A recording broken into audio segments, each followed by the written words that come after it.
let's move on, if I may, to the actual football. And I'll start with you, Jack, because it's been interesting, Charlie. You may or may not be aware of this, the way that the training sessions have been reported back here in Europe.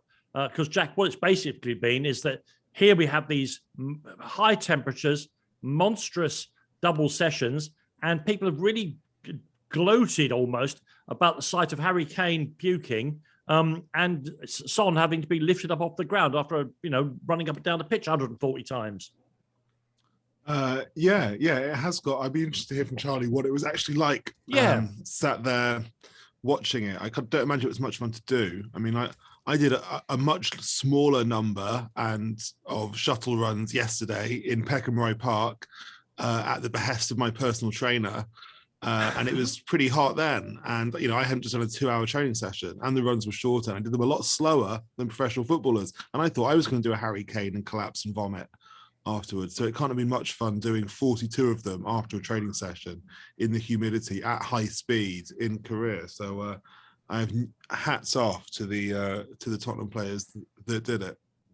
Yeah, it was incredible to watch because it was so hot and humid. And I'd gone for a run earlier just in the hotel gym, which was similarly humid and was pretty knackered from it. But there was something so relatable about watching it because it was very sort of PE aged 13 bleep test sort of vibes. But you're watching these elite athletes. They're the ones collapsing and throwing up. So I think that was what was really, I mean, obviously it's kind of sadomasochistic, but it was really cool to watch it. And they were, and also just seeing who really excelled. And like Troy Parrott, I did a piece on what it was like watching it and said in that he was leading the way. And in the last bit, he did, when the bell rings at the end of a 10K or a 5K and that someone kicks for the line. Yeah. It had that feel. Parrott, as he got past the halfway line on the last run, just went for it. Brian Hill as well, very impressive. Pape Matar Sarr, Davinson Sanchez. What have they all those were the guys at the front. They're 20 years of age. Of course, they're going to be Sanchez is a little bit older. He is, but you're right. It is like playing Power League with younger kids who just run rings around you. Yeah, and Troy, of course. I mean, a bit like Son and Kane. Troy had been playing international football right up, till a couple of weeks ago. He came back a bit sooner. But he's obviously go on.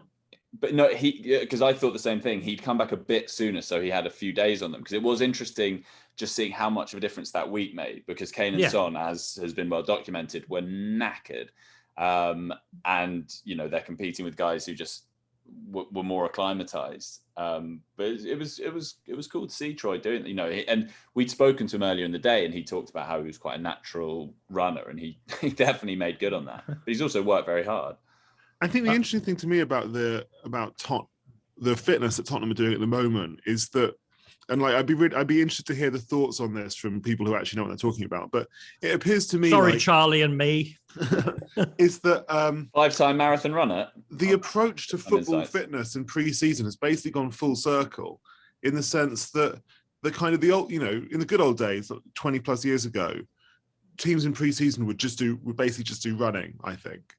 And then, when Mourinho came in 2000 or came to Chelsea in 2004, the approach was very much like, no, we're going to integrate everything.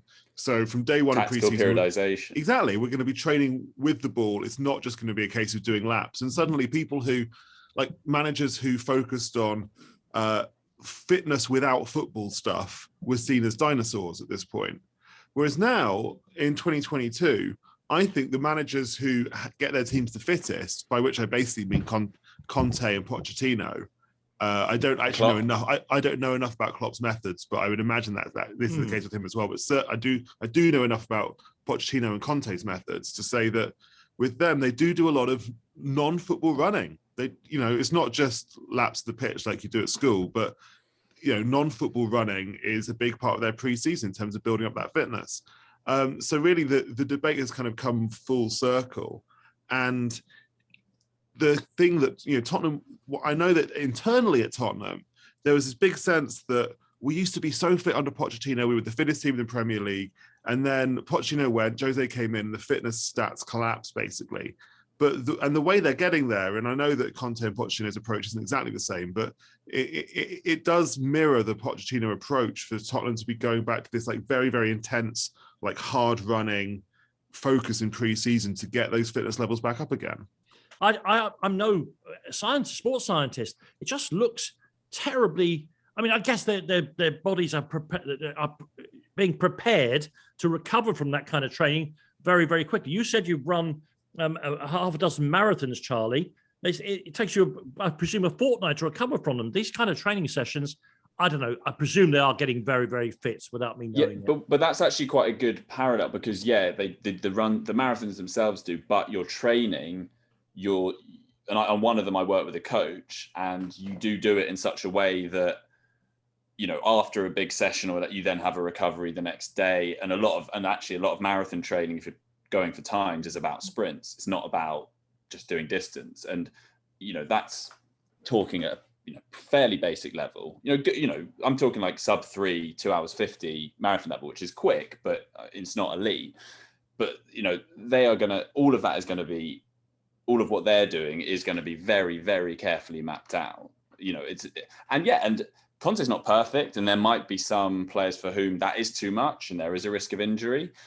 But I would say he would stand very much by his methods. He's not doing this on the hoof. He's done this many, many times, and believes very strongly in the benefits of it, which we saw last season, and that the balance is right there with injury prevention, because that is obviously the thing. And do you remember when Jurgen Klopp came over to England, there was this big debate about he's running his players into the ground, they're picking up loads of injuries, it's not sustainable. Of course, and he found a way to make them not only one of the fittest teams, but also one of the most injury-free teams. You think about Salah, Mane, and Firmino, who seemed for a period to be playing every single week, kind of like Messi did. It was extraordinary. But I do think what Jack touched on is really interesting, because there was the natural. I've talked about this many times, but I find it funny in football because whenever anything happens, pressing becomes a big topic du jour. And the proper football men say, yeah, we've had that for 50 years. We used to call it running around. And this was sort of the same thing. Like, you can't just give Conte credit, because then, like with anything, there needs to be, the way social media works, there needs to then be the kind of backlash. So it was I think it went kind of like, wow, that's a lot of running in an impressed way. Then it became, well, actually, I'm not impressed, because isn't that just standard what teams do in pre-season? And then came actually, it's bad because you're working too hard, which may be legitimate. But I would just say, I don't think this was him sadistically being like, I'm just going to absolutely roast my players. Then what I think is interesting as well is the extent, and this is a discussion that's being had out here, is the extent to which some of it was performative. Like we know that he does work his players incredibly hard, but he knows the eyes of the world to a degree are watching that. And it's partly it's about sending out a message. Everything about Spurs this summer has been about saying we want to compete. And so I think, his sessions are always intense, but there may have been a little bit as well of him saying, this is public, let's show them what we're about. Provided they are getting actually fit rather than actually knackered, of course, the game has changed in another way.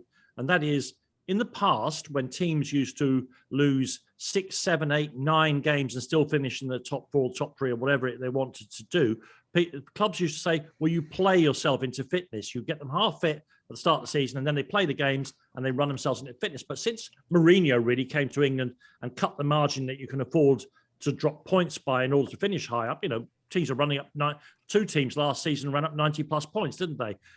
You can't afford to play yourself into form at the start of the season. You've got to hit that ground running in a way that's never been. It's more important than ever, I think. And those 3 points that you gain in the second game of the season in the sunshine are worth exactly the same as winning the North London derby in the run-in when you need those 3 points. Well, that said, play yourself into fitness was basically the Mourinho approach when he was at Tottenham. Yeah, but it was old-fashioned now. Yeah, the approach which is now old hat was the approach that Tottenham had from November 2019 to April 2021, which saw the players become less. The players became less fit relative to their Premier League rivals. over that period of time. And I part of me wonders, and this is speculation on my part, but speaking to what Charlie was saying a second ago about why would Conte do this, I wonder if part of Conte thinks, hold on a second, these lads have had pre-season summer 2021, they were managed by Nuno.